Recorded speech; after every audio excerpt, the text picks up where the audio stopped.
আমি এখানে 250 গ্রাম মুগ ডাল নিয়েছি। মুগ ডালগুলোকে আমি প্রথমে গোল্ডেন ব্রাউন করে ভেজে নেব, তেল ছাড়াই। ডালগুলো ভাজা হয়ে গেছে। এবার একটি পাত্রে নামিয়ে ভালো করে ঠান্ডা জল দিয়ে আমি ডালগুলোকে ধুয়ে নেব।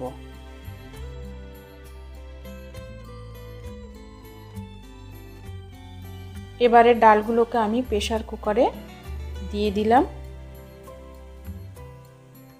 এখন এর মধ্যে আমি স্বাদ অনুযায়ী লবণ, হলুদ আর কয়েকটি কাঁচা লঙ্কা আর পরিমাণ মতন জল দিয়ে আমি প্রেসার কুকারটি গ্যাসে বসিয়ে কয়েকটি সিটি দিয়ে নেব।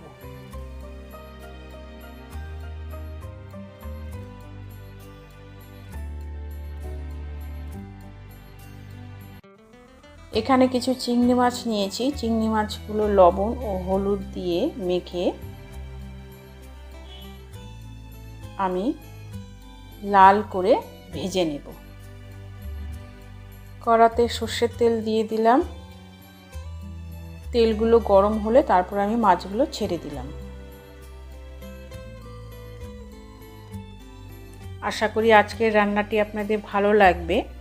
যদি ভালো লেগে থাকে তাহলে লাইক, কমেন্ট এবং সাবস্ক্রাইব করে দেবেন আমাদের চ্যানেলটি নিত্য নতুন ভিডিও পাওয়ার জন্য। মাছ ভাজা হয়ে গেছে, এই মাছগুলোকে তুলে নিচ্ছি। এবারে ওই তেলেই জিরে ফোড়ন দিয়ে দিলাম, 2-3টে তেজপাতা আর কয়েকটি শুকনো লঙ্কা ফোড়ন দিয়ে দিলাম। এবারে ভালো করে ভেজে নিতে হবে।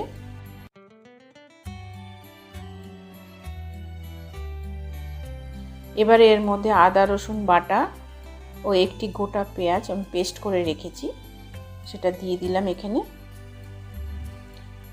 আর সামান্য মিষ্টি, আমি এখানে আধা চামচ চিনি ব্যবহার করেছি। এবার সমস্ত মশলা ভালো করে আমি কষিয়ে নেব।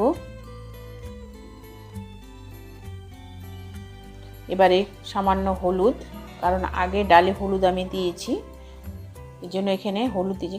লবণটা আমি দেব না, কারণ ডালে আমার লবণ দেওয়া আছে।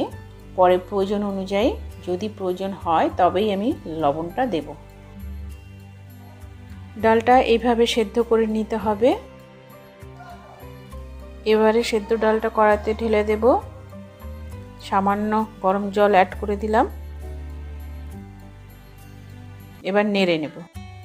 ডাল ও জল ভালো করে মিশিয়ে এর মধ্যে আমি ভেজে রাখা চিংড়ি মাছগুলো দিয়ে দিলাম। এবার ভালোভাবে নেড়ে নেব। আঁচটা কমানোই থাকবে, মিডিয়াম আঁচে করতে হবে রান্নাটি। ফুটে উঠলে এর মধ্যে আমি 2 চামচ ঘি, 1 চামচ গরম মশলা মিশিয়ে নামিয়ে নেব।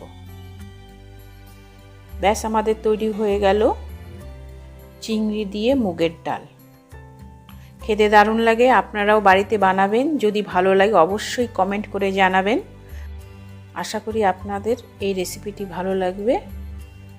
আমাদের চ্যানেলটিকে অবশ্যই সাবস্ক্রাইব করে রাখবেন, অবশ্যই ভিডিওটিকে শেয়ার করবেন। নমস্কার।